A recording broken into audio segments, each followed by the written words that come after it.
Good morning, everybody. Hey, it is Wednesday, September 21st. Hope your week's going well. Hey, just an update. We didn't do too well yesterday in the market, ended up back in the red again. Future's not looking too bad this morning. We'll talk about that and more when Dave joins us here up next. But before we do, let's not forget that in this world, there's a lot of things that we cannot control. But guess what? You can control how much risk you have in your portfolio, but you need to know what that risk is. And you need to know what your risk is to make sure that the two match up together. Give us a call, 863-382-0037 to schedule your core retirement design. And Dave's coming up next. Morning, 19 before 9. I just figured La Vida Loco is probably the best song I could think of to play going into finances right now. Because it's been kind of nuts so lately. Let's check in and see what's going on to your money this morning with the resources of Phillip Statler from Statler Financial Services, who's on the line this morning. Phillip, it's been kind of a loco life on Wall Street. Another down day yesterday. How you doing this morning?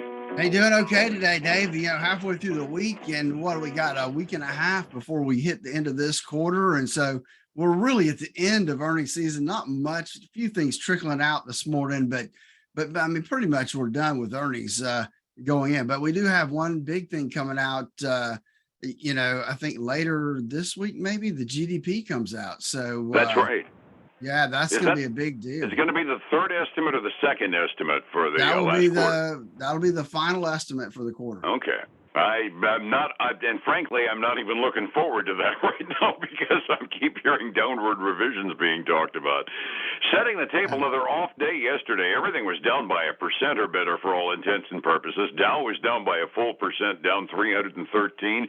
NASDAQ was the best of the bunch. It was down just under 1%, down 110. And the Standard & Poor's 500 in the middle, down 44. I'm confused because the futures are pointing generally green this morning, because we've got jitters up the yin-yang as far as what the Federal Reserve Open Market Committee is going to do at 2 p.m. Well, that's right. I mean, that's going to be the big deal, right? That's as far as what's on our plate for today, that is going to be what all eyes are focused on to see, what do they do? Because there's still this oscillation, right? Between, is it going to be 0.75% or is it going to be 1%? And we'll know about 2:00 today. Yeah, about the only thing that we're pretty sure of is that the half-point number was pretty much taken off the table with the inflation reading last week, and this may add another bit onto the table because the mortgage application index came out, and even with 6+% mortgage rates, we actually increased the number of mortgage applications last week up by 3.8%, which once again kind of gives us the notion, well, the economy is leveled off from what it was a year ago, but it ain't tamped down yet if the Federal Reserve wants to slow things down, are they? No, it's really not. So, you've got a couple things in play here. You got interest rates probably going up. Well, not probably, going up today sometime. The other thing I read yesterday, I can't remember if I mentioned this on the air or not, but the Fed is doubling down on the amount of money they're pulling out of the money system. They're starting to sell. I think it was almost 100 billion, it was like $96 billion worth of treasuries back into the market to reduce their balance sheet. Yeah, we kind of mention that every once in a while, and it probably deserves more prominent mention that there are two things the Federal Reserve can do to tighten the money supply.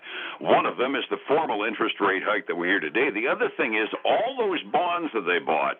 The odds are your mortgage is owned by the Federal Reserve at one point or another after the crash that we had during 08-09.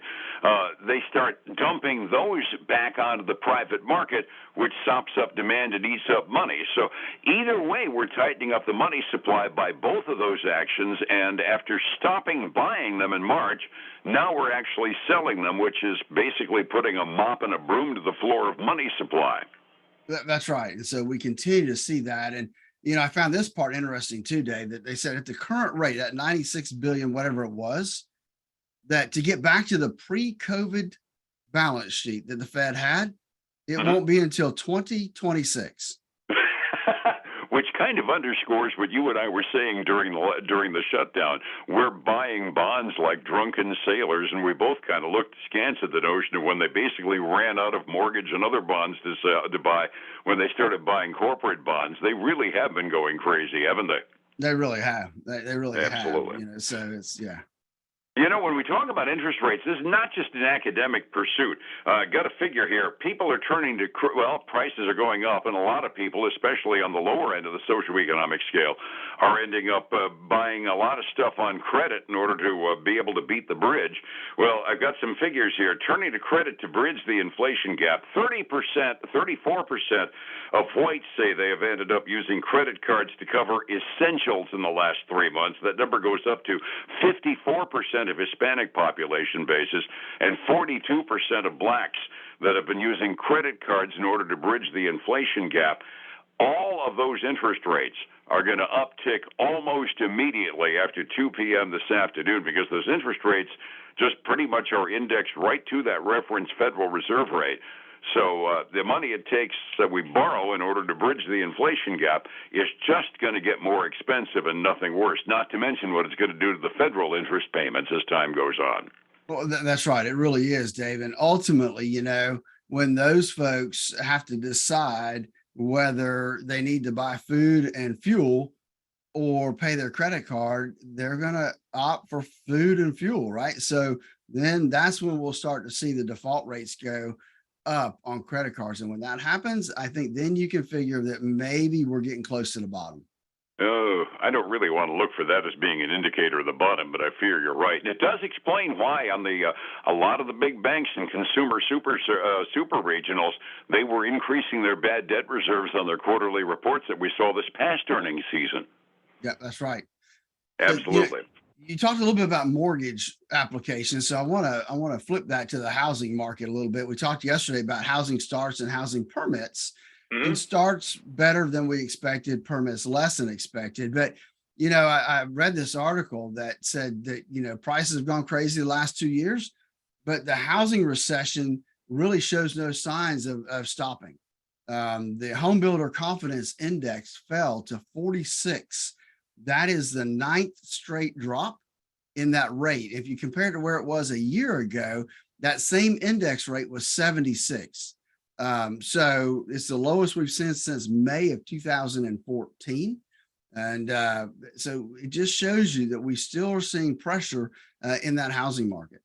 Absolutely. It should be mentioned that while the number of mortgage applications went up unexpectedly this week, the absolute number of mortgages being applied for nationally is still down by something like 80% from last year. So, yeah, the housing market nationally has slowed down. My real estate friends say that they're still selling houses around here, and the prices really haven't suffered that much. But the buyers that are out there are the serious buyers right now. The looky-loos that might just decide to change homes on a lark, they went away. But the buyers that are out there right now are the serious ones only, and that means a lot of, let's see if we can qualify. Applications aren't happening anymore.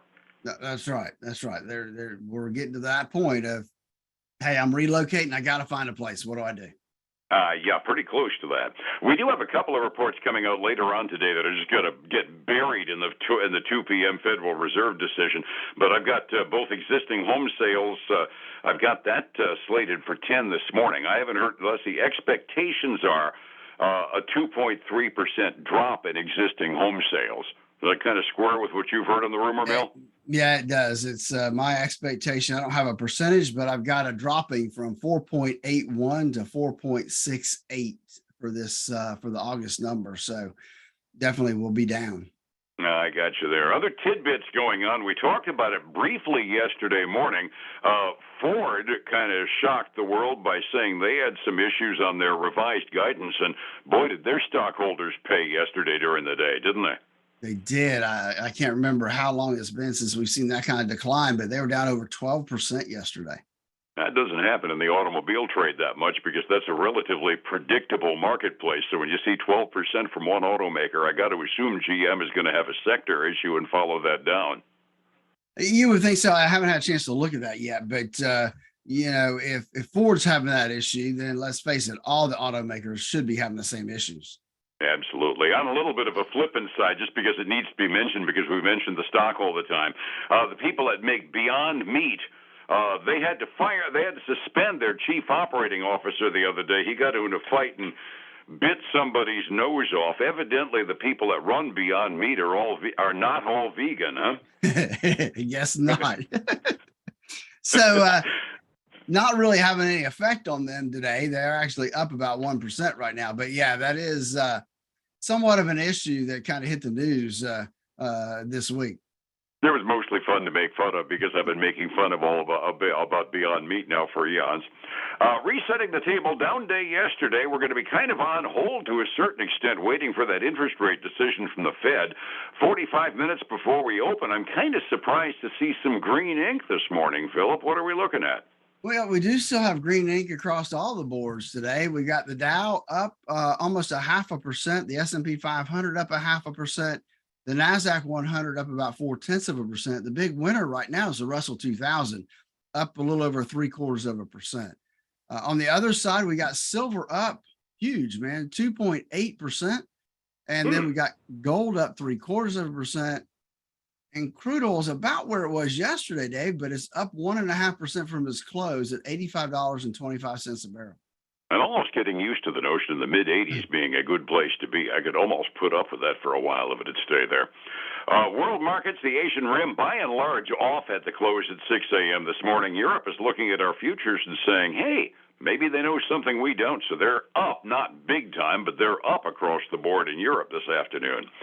Somebody wants to find out how to make their retirement fund stable no matter what Jay Paulson and the Fed do.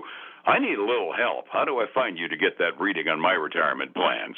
Hey, Dave, they can give us a call at 863-382-0037 to schedule their core retirement design, where we help you design the retirement you always dreamed of. And then join us this weekend for the Statler Financial Radio Show, 6 a.m. and noon on Saturday, 10 a.m. Sunday morning on Highlands News Talk 730 and 95.3 FM. And back here tomorrow morning with a reading as to what the government did to us this afternoon and what it's likely to do to you tomorrow.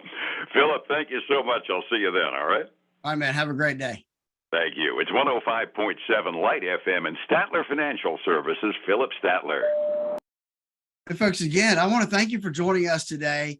It is the middle of the week. We're getting really close to the end of this quarter. Hey, we got the interest rates coming out today. GDP comes out tomorrow.